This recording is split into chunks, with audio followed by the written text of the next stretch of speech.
24-এর চেতনা আলাদা কিছু না, মানুষের মুক্তির লড়াই, মানুষের মুক্তির চেতনাই ছিল দুইটা। 71-এ মানুষের সশস্ত্র সংগ্রামের মাধ্যমে আমরা দেখেছি পাকিস্তানি হানাদার বাহিনীর বিরুদ্ধে বাংলাদেশের মানুষ লড়াই করেছে, আমাদের দেশের ছাত্র শ্রমিক কৃষক জনতা লড়াই করেছে। তখন গাদ্দারি করেছে কে?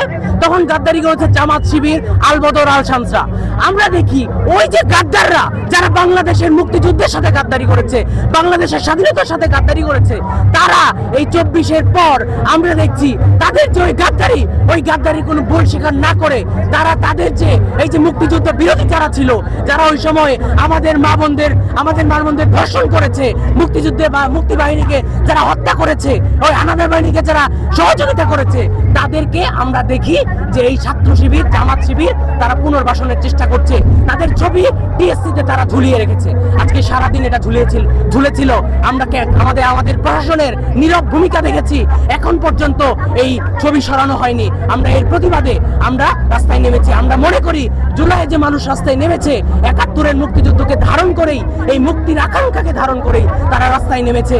এবং এই যে বাংলার গাদ্দাররা যারা যুগে যুগে গাদ্দারি করে আসছে, যারা আমরা দেখলাম এই জুলাই অভ্যুত্থানের পরও একটা সামাজিক চুক্তি হয়েছিল যে আমরা ফ্যাসিস্ট হয়ে উঠবো না, আমরা ছাত্রলীগ হয়ে উঠবো না, কিন্তু আমরা দেখলাম এই চট্টগ্রামে আমাদের যারা জুলাই আন্দোলনের ফ্রন্ট লাইনার ছিলেন, আমাদের নারী সহযোদ্ধারা, তাদের উপর জামাত শিবির হামলা করেছে।